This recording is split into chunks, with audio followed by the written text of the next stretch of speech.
Hello viewers, good afternoon. Welcome back to Fine TV. I am Ismail Jasi. First of all, let me make this quick, clarification or information. I do always come here as either a co-host or so with Honorable Lamin Sane. But now that there is already transition of power, I'm here today in my capacity as the Information and Communication Minister of the 14th Executive Council. So I'll be here having a particular program. I have beautiful guests here with me that will be talking about important themes. First on the theme is about the level of preparedness of the 14th Executive Council that will be taken us through by Honorable Bireso, the Secretary General. And the second on the theme is about the UTG exams. And Honorable Anna, who double as the Vice President of the Education Students Association, will be taking us through that. And the next person is Fatma Rasise, who will be my co-host. I will give her the mic to introduce herself.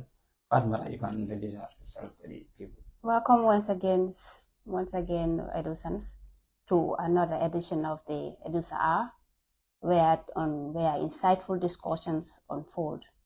I am Fatma Tasise, an English language student under the School of Education.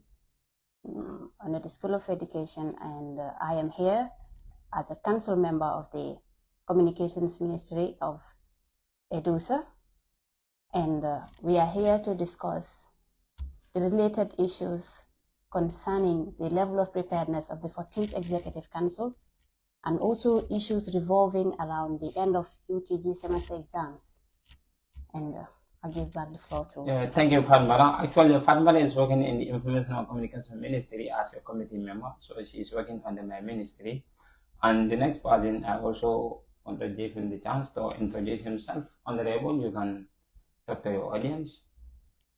Yeah, thank you.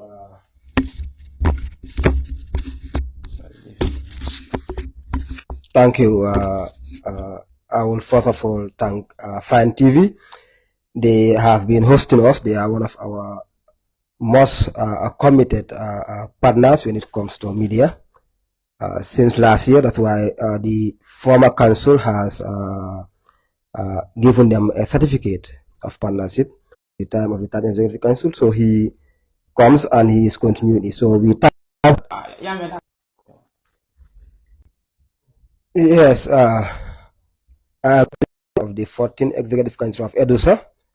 I served in the previous council as the Deputy Secretary General, deputizing Honorable Yaya Bojang.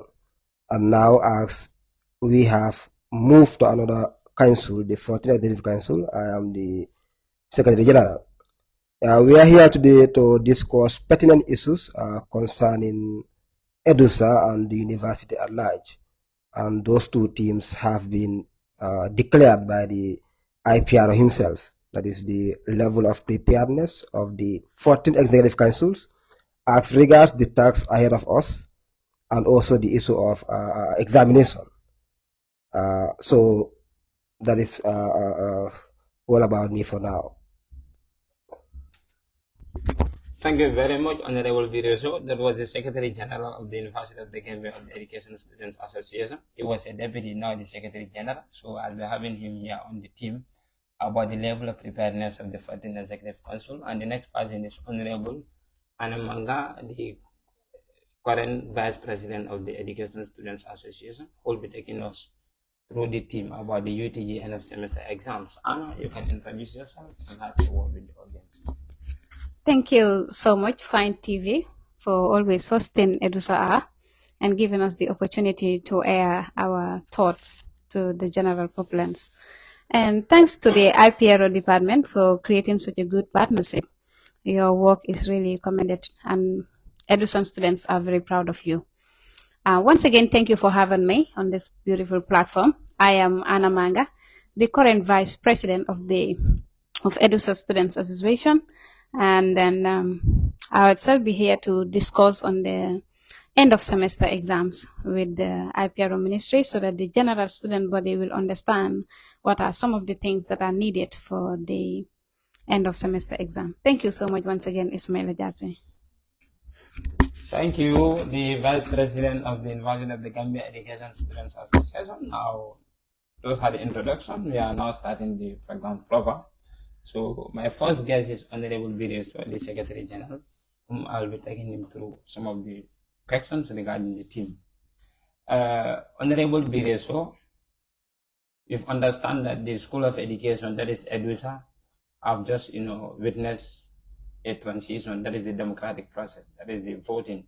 A new council is already in place. That was a previous council, the 13th Executive Council. Now that a new council is already instituted and already sworn in. At this juncture, I would want to congratulate you for making it to this position. You are a deputy and you are able to win the hearts of education students. Now today you are here as the Secretary General.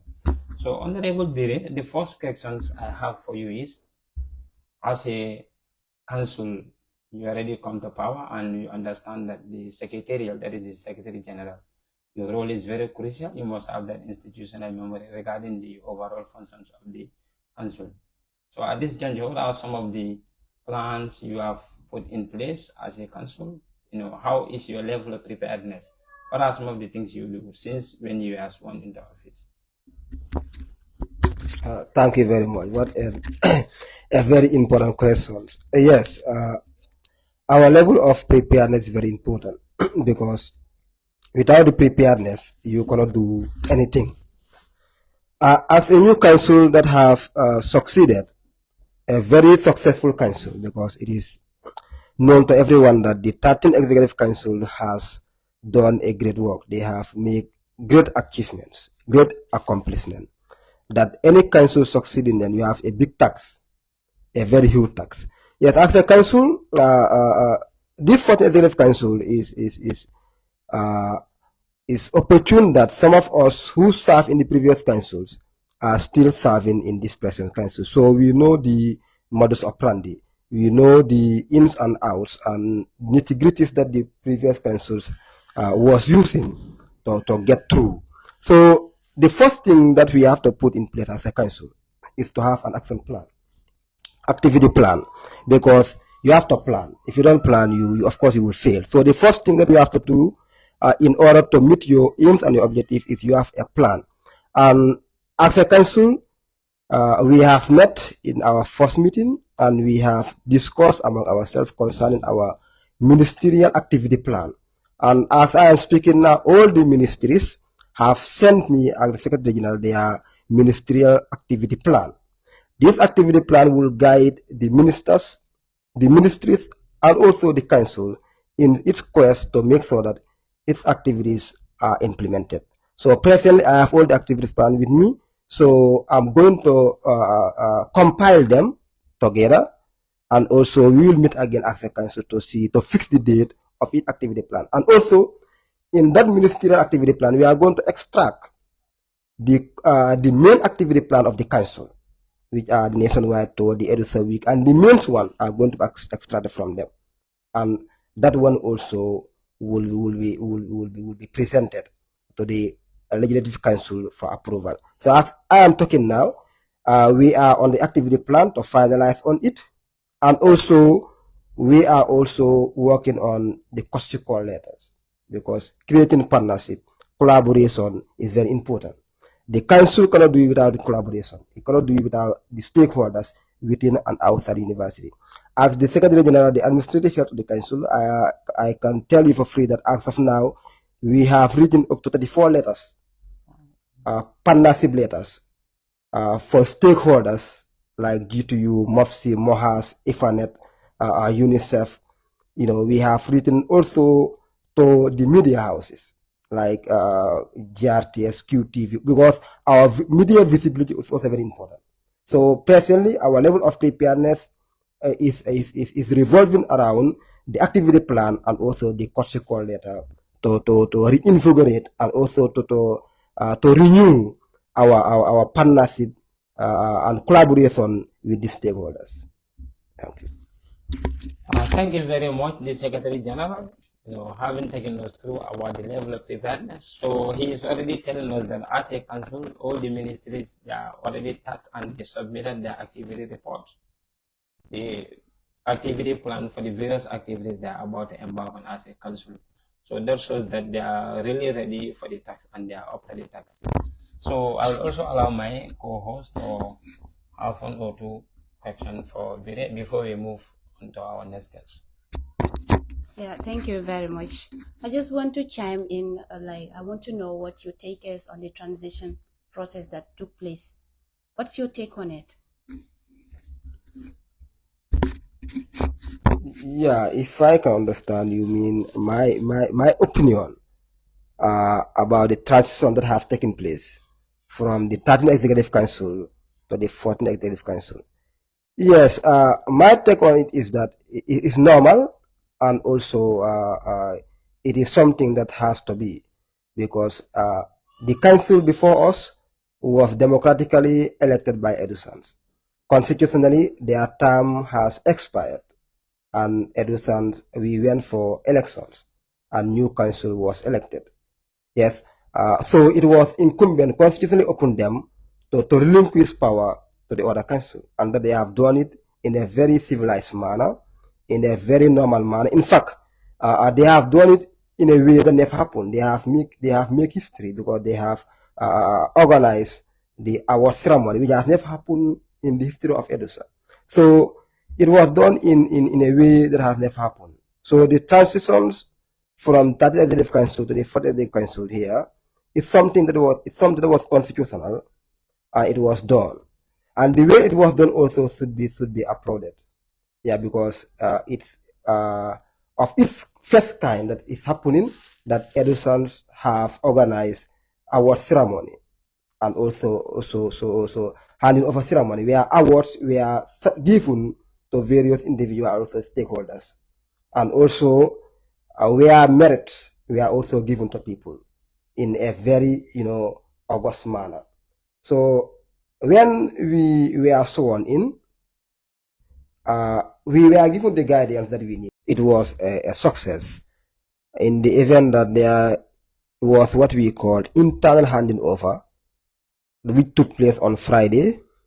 Yeah, before the next day, Saturday, when the actual handing over and our ceremony took place. On Friday, they are what we call internal handing over, in which all the incoming ministers, the president, the secretary general, the incoming council members, we are all present, and also the outgoing council member we are present. And in that internal handover, physical assets and also financial assets of the councils were handed over to the incoming council by the outgoing council. That was a day before the third day that the our ceremony took place. So it happened. For what you are talking about, the physical handing over and the financial handing over happened a day before the formal handing over on the third day. Yeah. So it was a success. So it was a success. Indeed.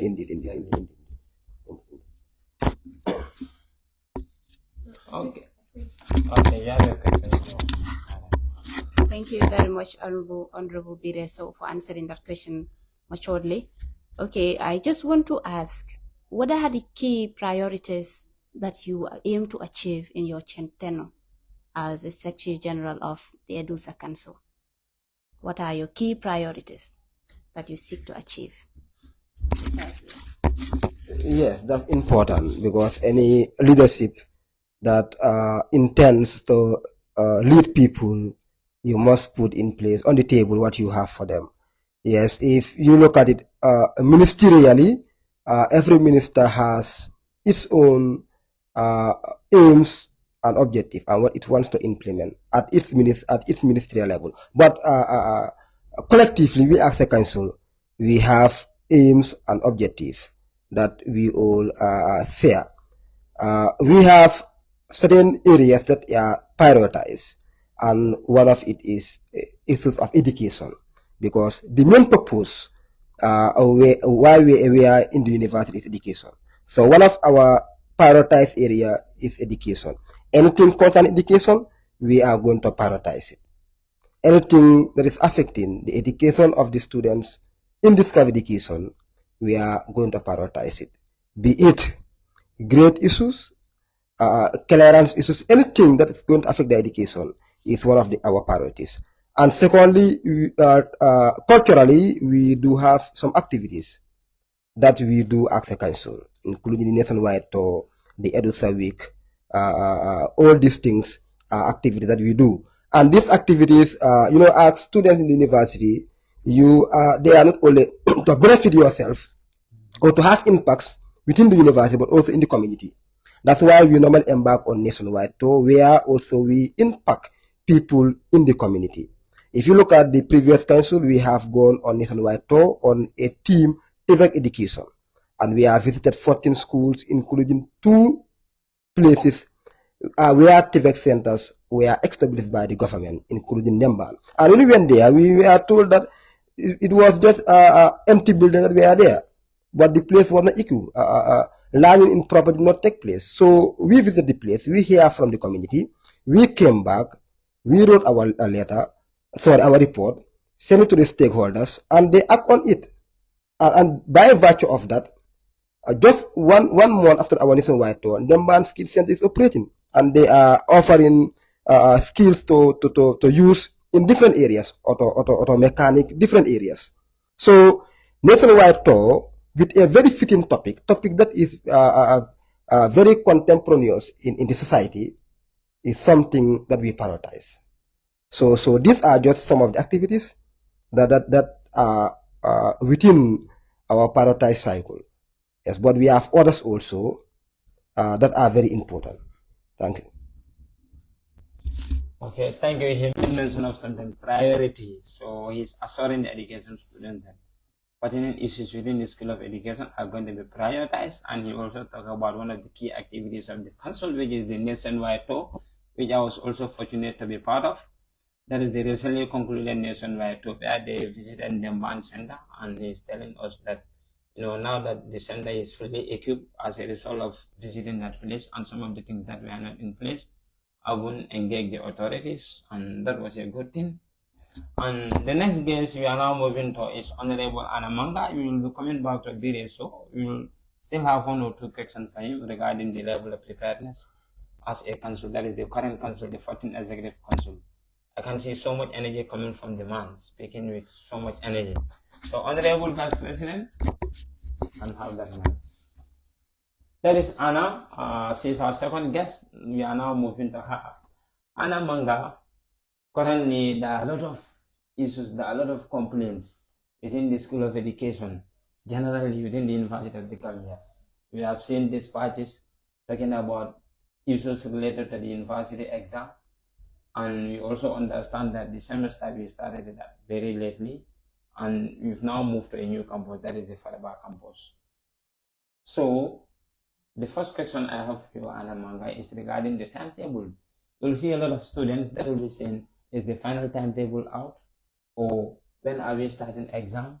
So as a senator vice president in your capacity, with regards to the timetable, because that was a draft timetable that was out, and a final timetable was out, and you've seen a communication that the University of the Gambia Students Association, in collaboration with the faculty-based sub-association, had a meeting talking about the timetable, and they come up with a new resolution, that is to post the exam or either to extend the exam, and that was done.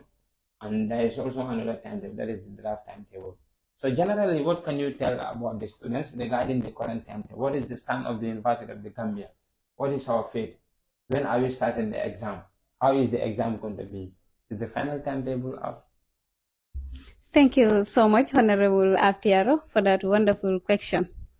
The issue of the timetable, I will remind all students that the University of the Gambia have 2 semesters, and in each of these semesters, we have what we call end of semester exams. So before the end of semester exams, we always have what we call the general timetable, which is going to show how university program is going to run. Let's say the action plan of the management, showing from this to this, we'll be doing this, from this to that, we'll be doing that. So prior to now, we have seen the action plan was out of the management, which stated that on the 11th of December, university students will start what we call the end of semester exams.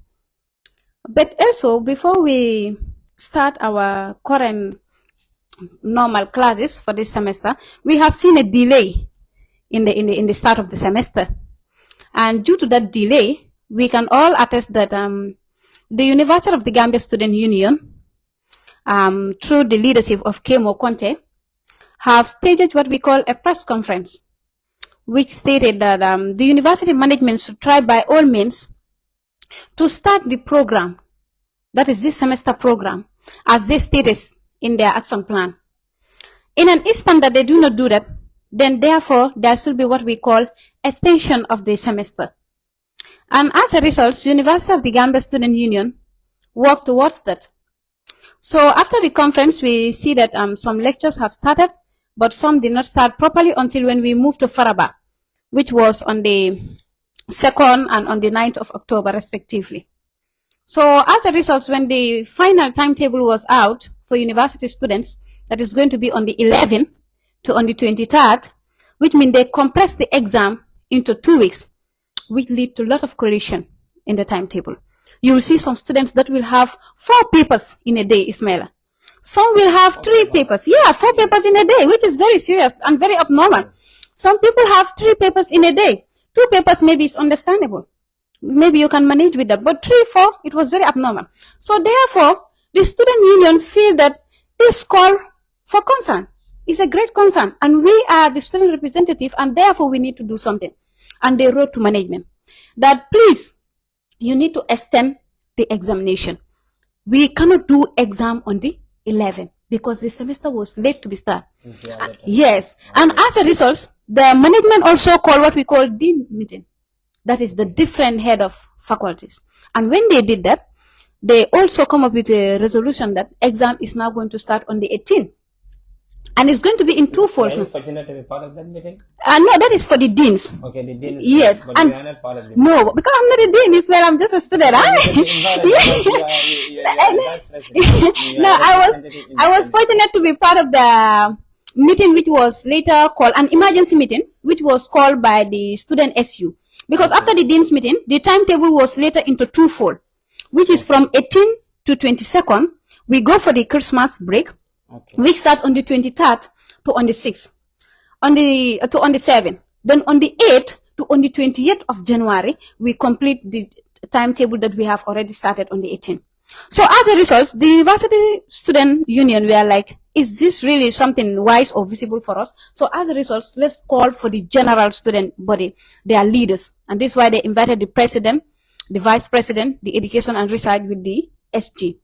And during that meeting, with push and pull from various speakers that the student, yes. Yeah, it was a very tense meeting though, okay. Because some students raised up the point that they did not complete their lectures, and which means when you do not complete one lecture, and next semester you have to do another lecture, some lectures are linked.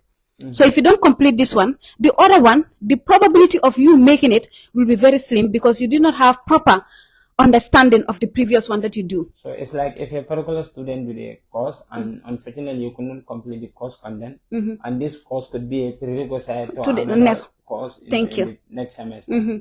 So this is it is going to affect you. So this was a concern, especially the School of Public Administration, BPA. School of BPA, so public health, education. This were concern raised in various schools.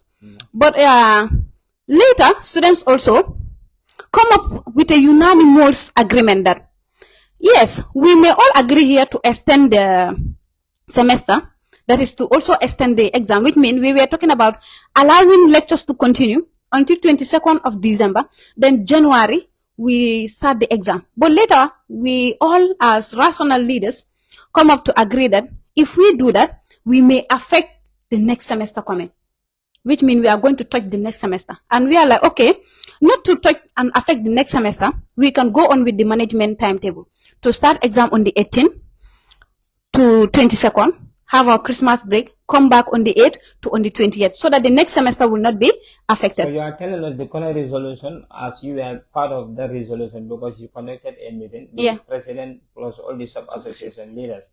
So you are telling us that the exam officially starts on the 18th or on the 27th. Thank you, Honorable. You get me right. Christmas break, there will be a second phase of the exam from 8th or 20th. Yeah. So currently, what is happening? Are we having the draft timetable as the final, or are they bringing out another timetable? Because right now we can see that the only timetable I'm seeing within the group is the draft 5. Yeah. So as part of the people who made that resolution, are the management working on issuing out another timetable, or this is the timetable that people are going to? Yeah. Now what happened is, as the resolution at that meeting, as it stands, exams will start in collaboration with the timetable that management have released, which is on the 18th to on the 22nd. Then we have a break, come back on the 8th to on the 20th of January. That is the timetable. But the draft that you're seeing, also do not forget, as we stated earlier, there are a lot of collation. So this is why the draft is out for now. So the students that still have the problem of collation, either 3 subjects, 4 subjects, you can see the faculty official concerned in your various school. For School of Education, we have Auntie Jennifer, who is so very kind and open and lenient to listen to each and every student who have a problem. So when you have this problem, see Auntie Geneva, and Geneva will be able to list your problem to the management and those that are responsible for UTG timetable, so that your problem will able to be fixed before the final timetable will be out. This is why you see the draft. And this is why all students should be very, very, very careful and take the draft timetable very seriously to see where you have a problem and you relate it to Auntie Geneva before the final timetable will be out. So Anna, quickly, in the event that the final timetable is out and students are still having collision, that is, as you mentioned, 2 to 3 papers, what is going to be the stand of the student leaders when the final timetable is out and students are still having that collision? You see a particular student having 3 papers at the same time, like 9 o'clock, you're supposed to do 3 papers or 4.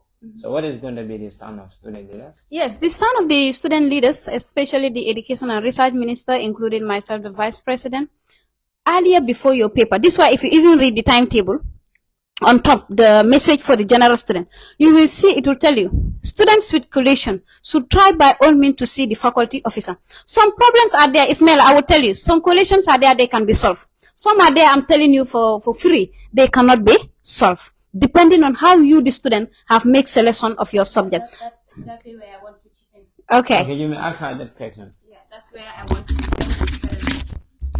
in. Well, viewers, I just want to chip into this.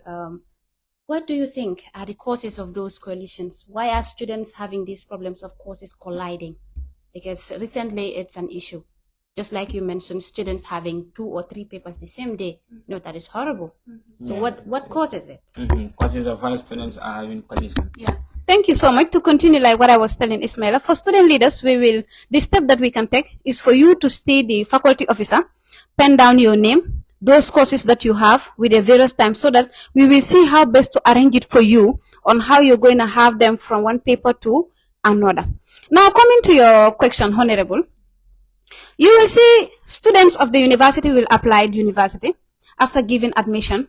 All what they care for is, I have my brother who is already at UTG, will guide me which course and which course will I select my 6 course, and I start attending lectures. They will not attend orientation. They will not attend the main orientation. They will not attend their faculty orientation. And this orientation are meant to educate you on what is expected of you as a student when you are in the university, especially when it comes to the faculty orientation. I remember in our last orientation for the School of Education, each student was given what we call the course brochure. There, it will show you, as a university student, from year 1 to year 4, each of the semester, what are the courses that you are to select? What are the courses that you are to do? But you will see people will collect those one and they will go and dump it under their beds or whatever to collect dust. They will not make best use of it.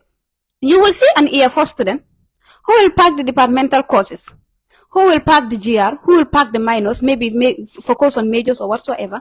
Now, in his or her year 3 or year 4, will be doing year 1 first semester courses, take some minor, year 1 first semester courses. You join courses that you know that when you are a minor, this is what you do in your year 1 first semester. When you are in your department, this is what you do in your year 1 second semester. This is what they will come and take those courses, join them together. The one drafting the timetable did not expect any university student to join some of these courses together. I hope you see the point. So the moment you do that as a student, there is no way that collection can be prevented. Because you have chosen courses that in the timetable, those are the courses that are supposed to do exam on the same day or the same time. You went and select those one. Then it's whose fault now?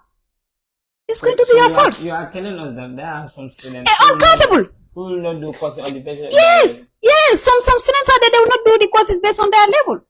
So I know what I'm telling you. This is why I love the control of the portal. I have a student whom I chat with, and she was like, do you know when I was in my year one, I was doing a 400 level courses? And some of them are very proud to say that, hey, when I was in my year one, I was doing a 400 level course. But forgetting that there is a course which should not be. That's why I love the portal. But to me, the way I analyze the portal is not 100% controlling things, but I'm telling you this for free. We have some year one students doing some year two courses. We have some year two doing some year three or year four. Some year four coming down to year one, year two. So quickly, on that, how are you going to eliminate that campism on the basis of the code of conduct you are going to put in place? How is the code of conduct going to control people to make sure that instead of them representing their camps or representing or serving the interests of their camps, let them represent and serve the interests of the general education students, because they are representing the educations, not the or how are you going to do that? Just a different. Yes, in fact, I don't expect anybody, any elected executive member, to come to the council and be promoting the agenda of your camp. It will be a disappointment to the Edison. So first of all, I don't expect that. But in the event that it happens, we are going to allow it, and we are going to use every tool available to us to fight it. And one of the tools is the Constitution. If you look at it, every elected minister, you have your specialized person clearly state the Constitution. So if you go by your consent in the Constitution, there is no way that you are going to behave in a manner which is going to against the principle of promoting the agenda of Edusa. You are not going to do that. So just going by the Constitution, it will eliminate that campism. But also, the Constitution is very vague. It like to the extent that we need to have a code of conduct within the council that will also fight any action that is not in line with the agenda of Edusa. Any action that is that has the potential to promote personal interests or the interests of CAM or the like. So like how the previous council has it, because I sat in the previous council as an assistant secretary general. So the code was drafted, and all the council members look at it and they agree to it, and practice were attached to them. That if any council member breaks any one of these code of conduct, there is a punishment attached to it. So, and it was unanimously agreed upon by all the council members, and it was put in place. Is this code of conduct in line with the Constitution? There is no provision in the code of conduct that is against any provision of the Constitution. Yes, okay. Yes. Okay. That's why even in our schools, we have code of conduct. We have the Constitution of the Gambia. So who are the people specifically responsible for drafting this code of conduct? Is it the president or the secretary general, or is it the council? Yeah, it will be done by the president and the secretary general. But before we will do it at our level, but I will present it to the council. We'll have a meeting. Probably in our next meeting, we are going to present this because it's already drafted. In our next meeting, we are going to present it and table it before all the council members, and we will look at it. Okay. We are not going to impose it, but we will look at it as a council, and we agree to it because it's democracy. We agree to it, and we attach punishment to each one of them. So open agreement to it, then it will be implemented. Okay. Yeah. Thank you. Thank you so much for that. That is the code of conduct in regulating the actions and the inactions of council members. So council members, I hope you are going to familiarize yourself with the Constitution with regards to various functions and responsibilities. Coming to my co-host, did you have any question for him regarding the unity and other code of conduct? Thank you very much, Honorable, for answering that question. Yeah, coming to the unity part and constructing and implementing a code of conduct, I just want to inquire, what is the atmosphere currently in the Executive Council in terms of unity and all that? Very good question. Current atmosphere. Yeah, that's very fine. the atmosphere is very favorable. Because I'm very happy, in fact, with the way things are, because it seems that every council member, regardless of the camp you come from, you have that interest, you have that heart for Edusa. So, present, I can tell you the atmosphere in the council is a normal one, a very favorable one, and a one which is very promising. And if it continues like this, we are not going to face any hitches or any difficulty. It's a normal atmosphere, a very normal atmosphere of the matter. Yeah. That was a powerful question. He is talking about the code of conduct and unity, and he was asked that how is the current atmosphere in the council. The atmosphere is currently conducive and friendly. It's like they are cooperating. Right now, everything, their house is already in order. So thank you very much, Honorable Secretary General, for taking us through. He was talking about the level of preparedness of the 14th Executive Council, because this is the current council in place. They have not served more than 1 month, if I may be right. Did you serve more than 1 month? It's just some weeks or so. So people need to assess, Edusans need to know, what are some of the things they are up to, what are their plans, what are their activities, what did they have for Edusans. So we will come back to you. Now that we are moving to our next guest, Honorable Anna, we are talking about the UTG end of semester exams. So we are still going back to that particular thing. Anna Manga as a senator. So some of these things we are talking about, that is the collision in terms of the exams. Like students who have this collision of papers, like those who have 3 papers, in the event that now the final timetable is already out, there is no way that this collision can be removed. Like a particular student is having 3 papers, or a particular student is having 4 papers, and they have already visited the faculty office, maybe the School of Education or various schools faculty office, and the problem cannot be solved. Probably they realize that the course collision you have, this one is from a different school and this one is also from a different school. So psychologically, how did you see this? What are some of the recommendations in the event that a student is having 3 papers? There's no other option. This particular student have to sit all these 3 papers at that particular time, or all those 4 papers at that particular time. Psychologically, how do you think is going to affect these persons in terms of the performance? Because exam is not easy and it is a brain work. And if that is, what are some of the recommendations you could give, in order to avoid such kind of replicas? Thank you so much, Honorable Ipiero. Like I stated earlier, orientation is always a key tool that you use as a new intake. Not only also depend only on the orientation, also you have student leaders. As a new intake in a school, always ask, who is this, who is that, who is this? You can always find out, knock at the doors of your student leaders to guide you at the right path. So what I will recommend, like I told you earlier, we have some collision that can be solved by the faculty officer.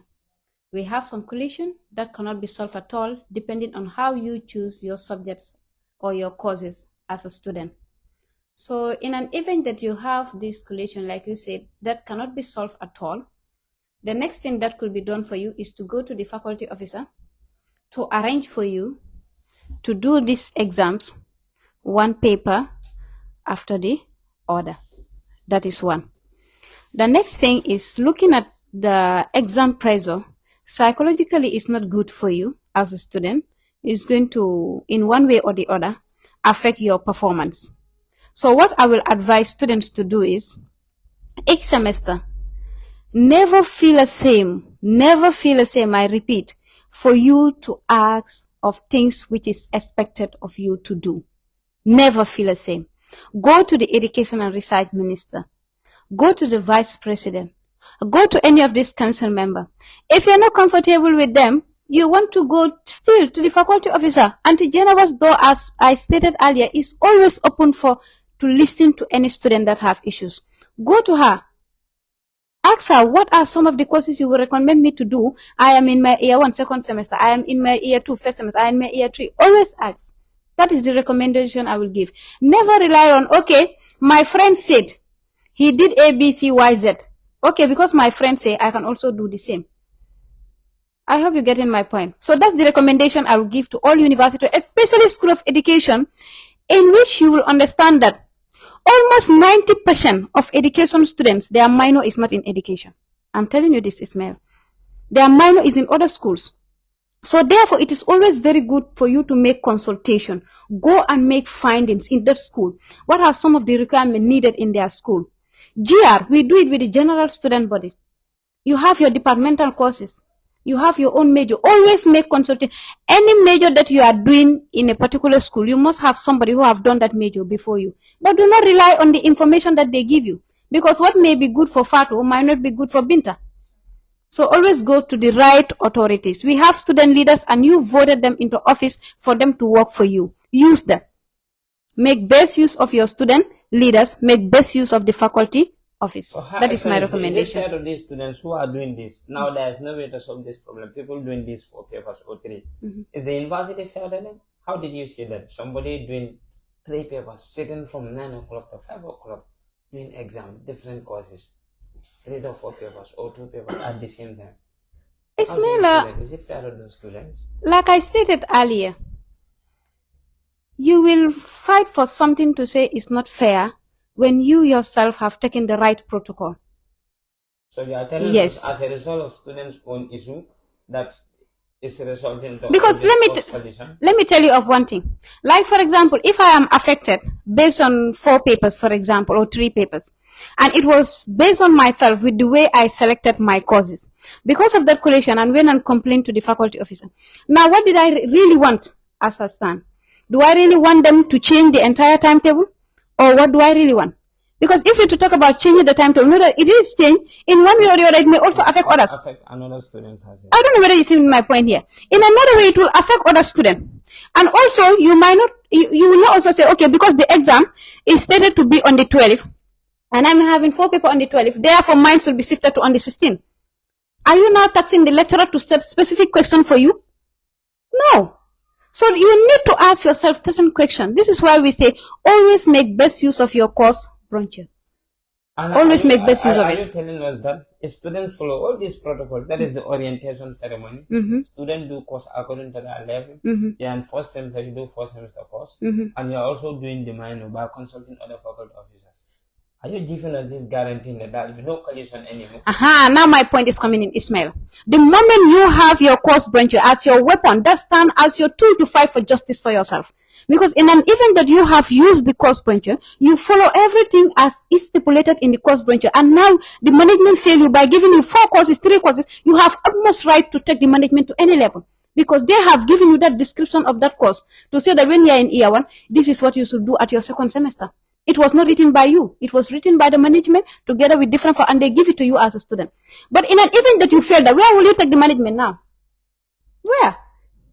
So students taking the management at any level, where are they taking them? Are they reporting the case to the student leaders, or whom are they reporting this? Like for example, if you have a student that have this issue of collation, having fulfilled all the requirements. Good. Having fulfilled everything, first we have what we call protocol. Okay. Channel of communication. Go to your student executive. Your student executive will take the matter now to what we call the faculty office. The faculty office goes to what we call the dean office, because each faculty have a dean. Okay. Dean like that to student SU, which the general student body. From the student, we have what we call the director of student affairs, who is there to fight for our issue. So you have a channel that you know, the protocol that you follow, Ismail, until your issue will be solved, if you are at the right path.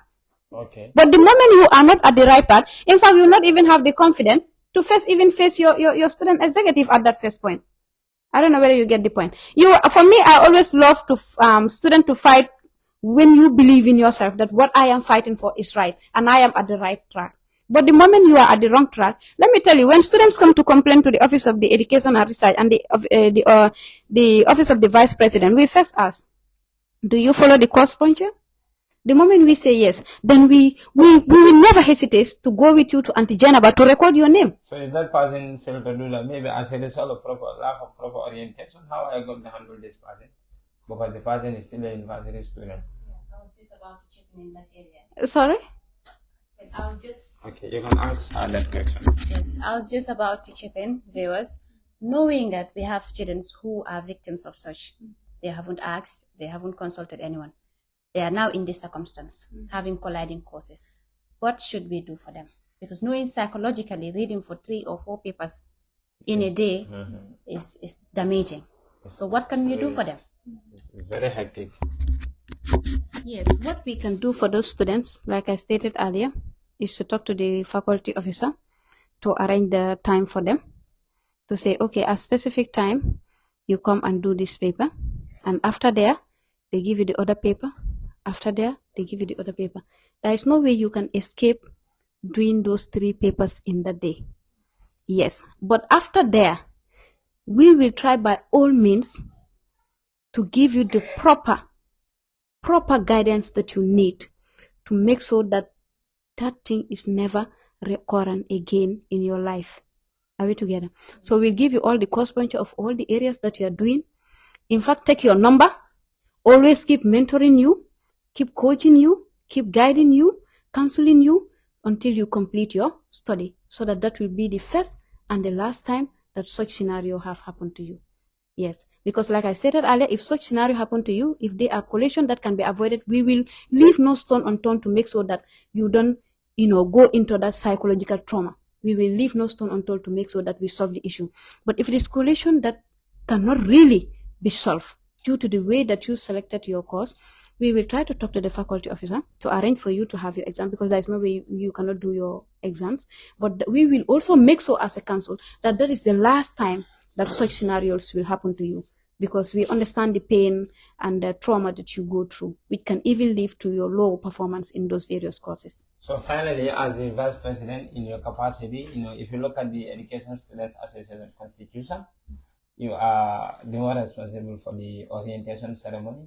So what are some of the plans you have in place in order to avert such issues? Because these are things that keep on repeatedly happening. In the environment of the Gambia, I have been hearing about collisions in the UTG when I was a first-year student since 2020, and still they are still happening. And university, of course, have been conducting various orientation ceremonies at the management level. That is the general orientation, and also at the faculty-based. That is, each school have their own orientation. So, as the vice president in your capacity, in terms of conducting the orientation ceremony, what are 1 or 2 things that you have in place in order to ensure that such replicas are not, happening again? Helping those students to make sure that they are properly guided, so that in terms of exam, they will not be having collision, even whereas there will be maybe 1 or 2, one could understand that, but 3 to 4 that is extremist. It's too much for a person to do that. Yes. Thank you so much, Honorable. And this is why, if you listen to my policy and program during the campaign period, I made it very clear to the general student body, that is the education students, that the orientation this year, I want to rebrand it in a grand style. How am I going to do this? Okay. I even mentioned your office. Looking at how proactive your office is, I'm going to partner and work hand in glove with your office to make so, because sometimes when you see something, the level in which it sticks in your head, studies have shown that memory tries to capture things that you see and stay longer in your skull than things that you just read. So this is why I will partner with your office to try to produce certain very significant videos for the orientation, and also try to have what we call small booklets like the one that you have under the table there. So these booklets are going to contain vital information, ranging different information, like for example of the episodes that we were doing during the mentorship page. All those episodes were very key important topics that we were discussing. All those topics will be collected, and we write like very significant information on those one, and we gather all of them and make it a booklet, which is going to be issued to each of these students so that it will be with them. And not only that, when we are in course registration, the day of the orientation, we will give them proper orientation, give them this booklet, the videos will be shared. We are not going to stop there. The time of registering course, that is when the portal is open and students are cleared, those videos will keep circulating. And also, we will love to also have videos of students that were affected of such, to give a testimony of some of the challenges and the problem and the low performance that they were able to get during those courses. I don't know whether you understand what I'm saying. So all these videos will be shared on daily basis, the time for registering courses. That will always ring that bell in their mind to know that, okay, this is what is expected of me and this is what I have to do. So these are some of the ways I want to use in order to combat this course collation of 3 to 4 courses during the orientation. So these videos will keep roaming until the time the course, because university have a period in which course open and course close. So yeah, so during that period, these videos will keep ringing so that you know what is expected of you. Yeah, thank you. Okay, videos, for the orientation ceremony and also the branding the orientation ceremony. That was the vice president of the Education Students Association. She said that the orientation ceremony, that is the coming orientation ceremony, the incoming one, they are going to produce manual booklets that are going to contain vital information that is going to guide and ensure that students are properly coached in terms of course selections or course registration, because these are some of the things that used to lead to some of these collisions students are currently facing on the timetable. Thank you very much for that. We are now going back to the Secretary General. Finally, the Secretary General of the Education Students Association, Honorable Edusa, looking at the political dynamics of the Education Students Association, history will inform you that the 13th Executive Council was not the first council. Of course, the 12th also Executive Council was not, and there was a previous council. There was also another previous. There were various councils that were existing. And if you look at the trend, how the other council come into the new council, come into the new council, come into the next council. I just want to make a quick comparisons. That is the 13th Executive Council and coming to the 14th Executive Council. As a new council, you are just less than 1 month in office or so.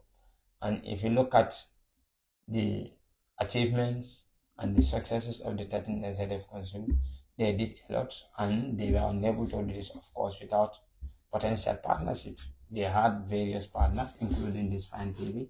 Fine TV had been very much helpful, instrumental in the media visibility of the 13th Executive Council. So, Honorable Secretary General, as the administrative head, are you planning to maintain, sustain some of these partnerships that the 13th Executive Council already established, or are you going for a new partnership, or are you bringing the new partnership, putting it together with the already existing partnership?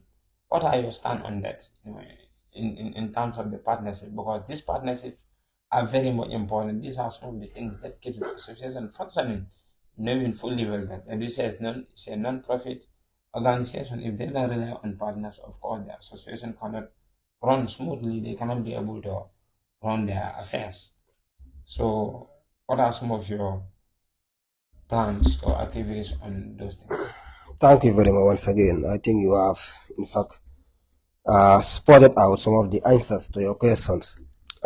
Yes, as you said, there were councils that were leading Edusa before the previous council and also this one. We are today the 14th Executive Council, meaning that we are the 14th one, meaning that 13 Executive Councils have passed before us. It was in 2010 that the Education Student Association was established. But until 2020, there was no elections. There was selection of leaders. But in 2020, Edusa experienced the first elections.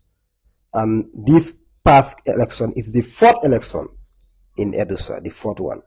Yes, as you have said, leadership is through you come and you find what your predecessor has done and you pick it from there and you move on. The good things, you maintain them, and the weaknesses, you try to improve on them. I have said it previously that we have inherited a council that has done a lot, and it is very difficult if you are to succeed somebody who is very successful. If you are succeeding a successful somebody, you have a huge tax. So we, the President Council, we have a very huge tax. We know that very well, because the council that we have succeeded have done a lot. They have raised the bar very high. They really did. So will we maintain it, or are we bring it down? So the question is. Here we are not bringing it down. We are not maintaining it, but we are taking it up. Okay, you are not maintaining the status quo. You are also not bringing it down. We are going beyond them. Okay. We are going to do more than what they did. Okay. Yeah, you have raised a very important point, which is collaboration. If you look at during our campaign period here and there, we have talked a lot about collaboration. I have told you, the council or no other person can stand alone. You have to collaborate with people, with partners outside. So we know that Edusa cannot stand alone. Financially, we cannot. Materially, we cannot. We have action plans. We have to execute our activities, and we cannot execute our activities without having the financial strength or the material strength. And this we have to get it from partners. This is why I have told you, as I'm speaking to you right now, we have drafted almost 34 letters that are going out to our partners. These are some of the partners. The partnership is already there.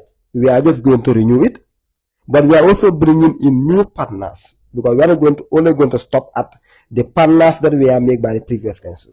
We are going to stretch our arms and bring in new partners. Like Amnesty will be a new partner that we are trying to bring in. Action Aid, there are other partners that we have written letter to that we are trying to bring them in, because the more partners we have, the more advantageous it will be for us to get the financial and also the material support to implement our activities. So out of these 34 letters you've already drafted to be deployed to various partners, are they going to the existing partners or to new partners, or both? It is both. Those 34 letters, if I can say, it could be from 34. But the existing partners are there, and we are writing to them to renew the partnership and also to strengthen it. We are also writing to create new partnership with other stakeholders, and this includes even the media houses. Okay. Even the media houses, because visibility is very important, because it's a platform whereby you can sell your agenda, and the more you sell your agenda outside, the more exposure you will be, and the more advantage you also get. Yeah. So collaboration, we are not going to joke with it. It's something that we are very serious with, and we have already started it. Okay. Yeah. Partnership and collaboration. That was the Secretary General. He said they are going to continue the partnership. The 13th Executive Council already initiated. They have drafted over 34 letters. It is going to be sent to their existing partners and also new partnerships, because these partnerships are very much important. This is what keeps the association going. Thank you very much, Secretary General. To my co-host, do you have any question for him regarding the partnership? Okay. Yeah, thank you, Secretary General. Speaking of partnerships and collaborations, I just want to chip in to ask, what are the mechanisms that are put in place to ensure transparency in the dealings of the 14th Executive Council, to enlighten the general student body, let's say the education student body, of the activities that are happening? Good. As far as that partnership, there must be mechanism of transparency as well. How some of the things are happening, like in terms of, are these partners, are they donating funds, are they bringing in materials, how are the mechanisms of the council controlling those things, and so on. It's a very good question. Yeah, a very good question indeed. Yeah. But we have some principles that, yes, there are certain things you cannot expose it until Congress is held, like the financial dealings of the council. These are things that you don't expose to the general public until a Congress is held.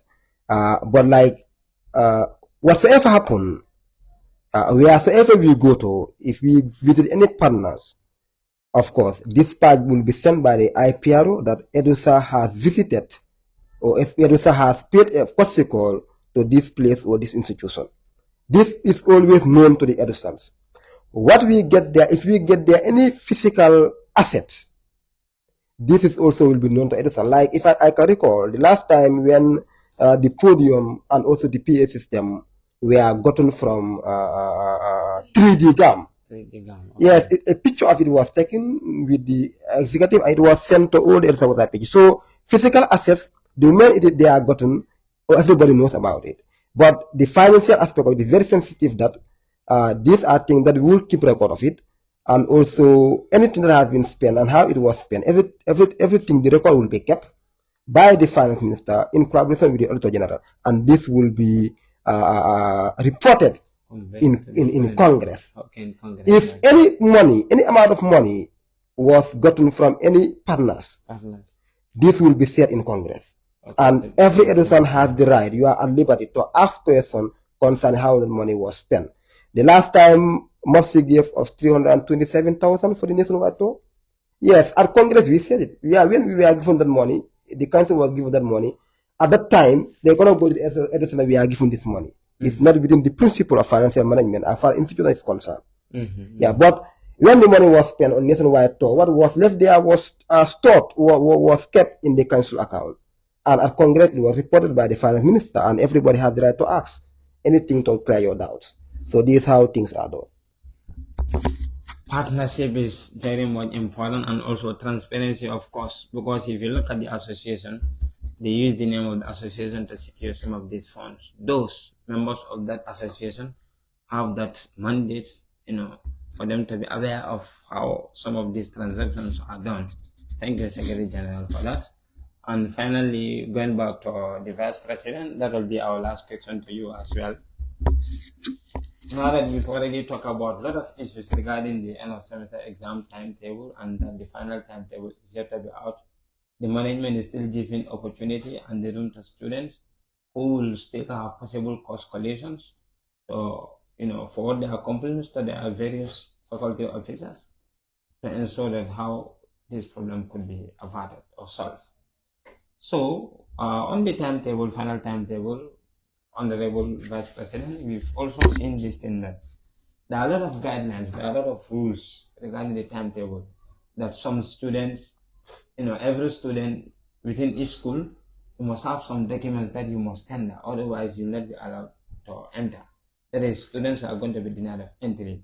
Because previously, we learned that as a student of University of the Gambia, if you cannot tender student ID card, because then issuing of student ID cards, they are not that much efficient.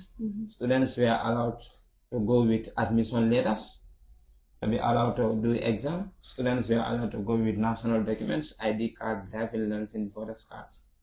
But now that on the basis of the draft timetable 5, with regards to the examination rules and regulations, that any student who is not having the student ID card is going to be denied entry.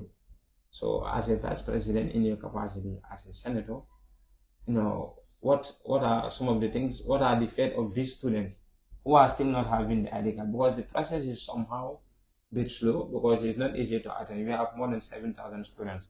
And at this point in time, up to as we speak, there are students within the University of the Gambia who are still not issued ID cards.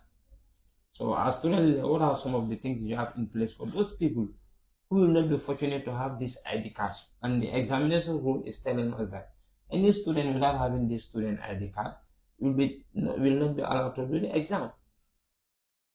So you can tell the... Thank you so much, Honorable. Thank you for that wonderful question. The UTG management coming up with the rule that each and every student must tender your ID before you enter the examination hall is something worth applauding for, because they are trying to regulate examination malpractice. It is not a hidden agenda to any of us within the university or outside the university, seeing a lot of allegation levied on our university on its credibility. So as a result, the management is doing all what it could to try to improve the university standard. So as a result, coming with your ID is one of the mechanisms they're also using in order to standardize the exams that we conduct.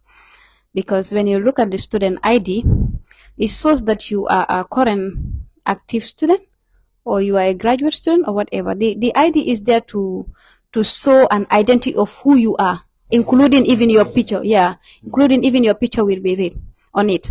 So I must thank the student SU for coming up with the idea of the digital ID, but yet there is still an issue of each and every student having it, due to the shortage of the materials in producing the ID. But notwithstanding, with all those problems they are facing, I love the new initiative also circulating within our pages. If you check the University of the Gambia Student SU Education and Research Minister Honorable Mane, together with the Education and Research Minister of Sub-Association, especially our association Malcolm X, that is Alassane Njai. Yes, if you are very attentive or you are a student who is really following to know what is happening within the university, you will see in our pages there is a form circulating that if you cannot access the student ID, which means sitting your exam is going to be a problem because it will be difficult for management to understand you, you fill that form. If you fill that form, your data or your issue or everything regarding you is already been captured or noticed. So it is more or less like if you fill the form, is the same as also you have your ID. So which means you can do the exam even when you don't secure yourself the student ID due to the slow process of it and the lack of materials given to the student union. So what are they going to do? Are they going to, those that did not have the student ID up to the time of the exam and haven't filled in this thing, the form already, that they did not have it? So are they giving them an alternative option, that is by tendering exactly. The alternative work that they're giving them now is filling that form. Okay. Yes, because filling that form, your detail and everything is already captured. So it's the same as when you are giving. But if a student who is not a university student is possible, so if that person fill it, so are you telling us that anybody who fills that form is going to be allowed to do the exam, or the person? No, Ismaila, don't get it wrong. The form is in a way that if you are not a current active student, you cannot fill that form. I checked the form. I went deep into the form. If you are not a current active student doing courses in university, you cannot fill that form. So which means a university graduate out there or someone who is not enrolled to the university, you are just exposed to the form and you feel like, okay, I have this opportunity, let me just fill the form and probably I could go and do the exam for FATSISE here. That's not going to happen. The form is very restricted. The form is just like your ID. So therefore, no. So if you fill the form, will you be allowed to do the exam, or you are still going to tender a particular document, even though you do not have the ID?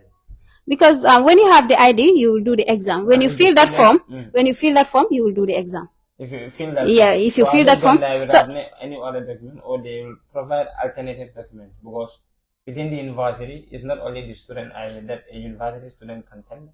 We have admission letters, we have other national documents, we have the IDs, we have the license, we have the voter. Yeah, before Ismaila, sometimes they allow, I can imagine that was even last semester, they even allowed the admission letter for you to tender it and then you are allowed into the exam.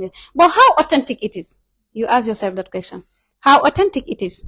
Ismaila, today, sorry to say this on air, what you are afraid of doing, do not say Anna is afraid of doing it.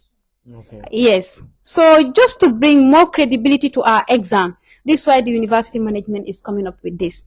The issue of filling that form and the issue of having the ID. Without these documents, you will not be allowed to do the exam. Because even though you have your admission, I can have my admission, for example, I, Anna Manga, and I graduate from the university. Or maybe I may be the one who have the admission, but probably I'm not very comfortable in the course or whatever. I give my admission letter to Fature, to Fatsise. Fatsise can use my admission and then go and do the exam on my behalf. Okay. Who are you to now say you're not going to allow Farmata when she have tendered her admission? So you could see the credibility which that the management is trying to improve on. This is why they come up with these ideas. But to me, they are not bad ideas. It's just for students to comply so that we have a smooth, credible, and efficient exams. That's all. Yeah, thank you. So, okay.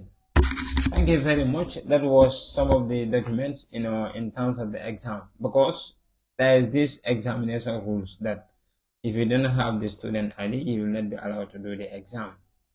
Unless otherwise there's a particular form that is in circulation, you must fill that. From there they can see how best maybe they are going to provide another alternative for students who are not having this ID, though the process is still going on. So all students with your ID card always try to make sure any paper you have, you go with your student ID card, because this is your identity. This is your guarantee. Because it's like the university management is trying to fight what we call as an impersonation. Somebody could use somebody's, information and try to come to the examination hall and claim that he is that person and try to do that particular paper for somebody. For example, you are not good at math, you bring in somebody to come and do the math paper for you, or friend likewise. So Fatma, did you have anything for her regarding what she just talked about? Yeah, well, viewers, I just want to comment her on how she responded to the question. Also commending the university management for coming up with such initiatives to prevent examination malpractice, knowing fully what we've been hearing about these examination malpractices that has been happening in the school.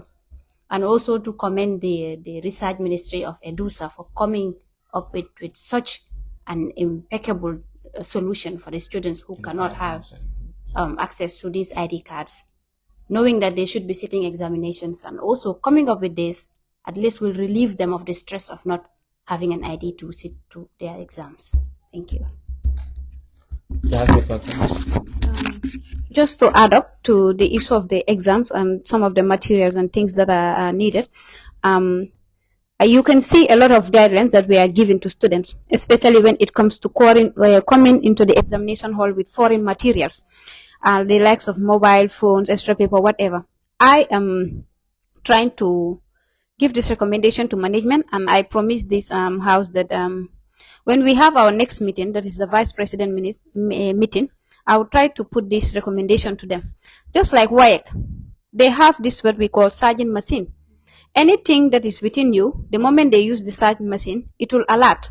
So I would recommend the university management, as they are trying to improve on credibility, quality education, proper exam, and stay away from examination malpractice, let them try also to come up with these machines, so that at least it will make students to stay away from their mobile phone or other foreign materials to bring them into the examination hall. It will help them a lot. And sometimes some students did not come with this foreign material intentionally to do one or two things with them, but because maybe they were in a hurry, they were just late, and they will even forget that a mobile phone was in my pocket, and they just rush into the examination hall. So, but with this material, no matter how hurry a student is, just want to enter, just stand, use the machine. It will help you to just know what the child is, or the student is possessing before entering the examination hall. This will help to reduce the examination malpractice. Thank you. Examination malpractice. So it is like if students are involved in examination malpractice, this will have a credibility. It will make people to doubt the credibility of the outcome, that is the performance, the academic results they are coming up with.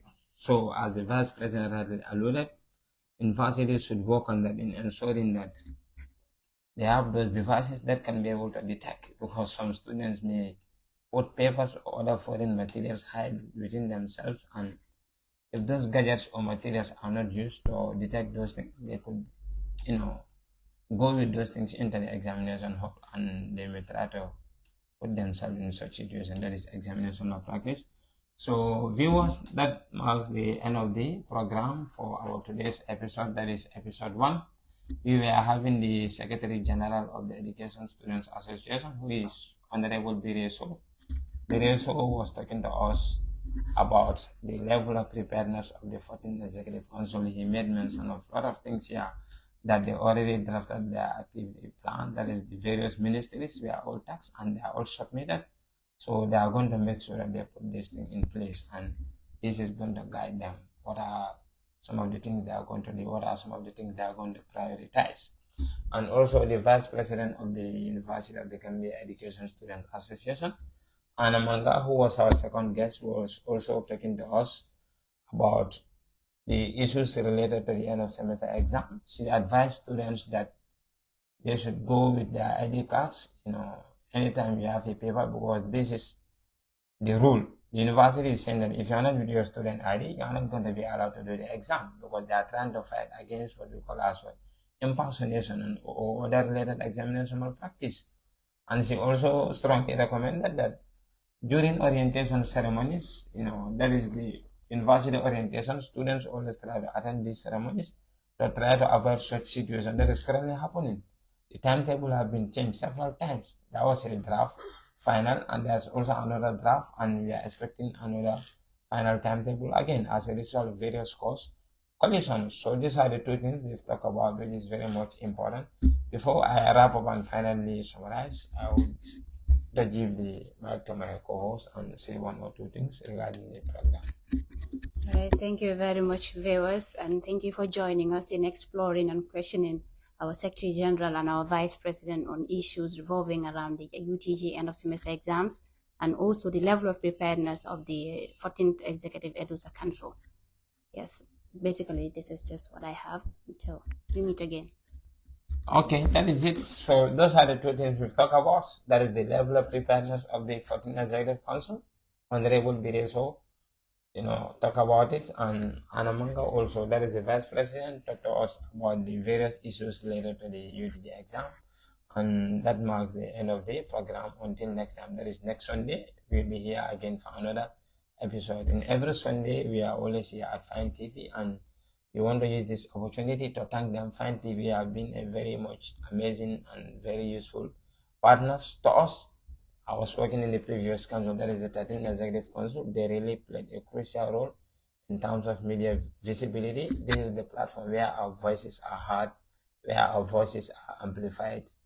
So we thank them once again for hosting us, and until we meet again, that is next Sunday. See you in next Sunday, that is for episode 2. Thank you all.